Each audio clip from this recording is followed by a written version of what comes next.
We didn't ease into 2026, we came in loud. We partnered with creatives to expose Total Energy's sports washing because you can't sponsor sports while fueling climate destruction. Ref, VAR please! Our CEO saying cyclones have always been happening. Clinical finishing there, just completely denying the science. We opened a new office in Mauritius, boosting volunteers and activists doing hard work on the ground, as well as shaking hands with government leaders and setting the tone. Collaboration? Yes. Accountability? Always. Then we made history at sea. 2 Greenpeace ships, Rainbow Warrior and Arctic Sunrise, weeks apart from South Africa to West Africa. In South Africa, we met so many of you on board our iconic Rainbow Warrior. You brought such great energy and wanted to learn more about what we do and how you can be part of it. We loved meeting you all. In the Gambia, the arrival of the Arctic Sunrise wasn't just a moment. It was a celebration of music, dance, culture, and community. A reminder of what we are fighting.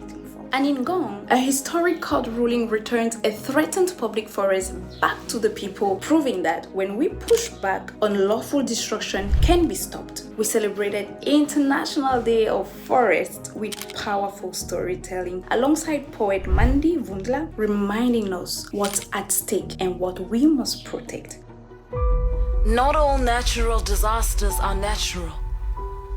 Others are made by hand with threads of fire weaving carbon through the sky. We also met with community members where youth, scientists, indigenous peoples, and leaders are coming together to hear their stories and support their fight against forest destruction. Our dedicated volunteers worked on the ground to reveal how oil, gas, and mining projects on South Africa's west coast are undermining the livelihoods, food security, and traditions of communities like Doring Bay. And we took the climate justice fight even further, doing something that's never been done before by taking the case to Africa's highest human rights court. Just want to confirm to you that the submission has been entered in and we've received confirmation of receipt. This is the stamp of the clerk showing that we have received. This landmark submission makes it crystal clear. Fossil fuels, deforestation, extractive industrial agriculture are not development. They are human rights violations. We pushed back against plastic pollution in South Africa, calling out the real culprits: Checkers, ShopRite, and Pick n Pay. We showed up where decisions are made at the African Union Summit, pushing for climate justice, water security, and a future that works for people, not corporations. Because water is not optional. It is life, health, food, and resilience. In Kenya, we continue to support farmers in defending their right to share,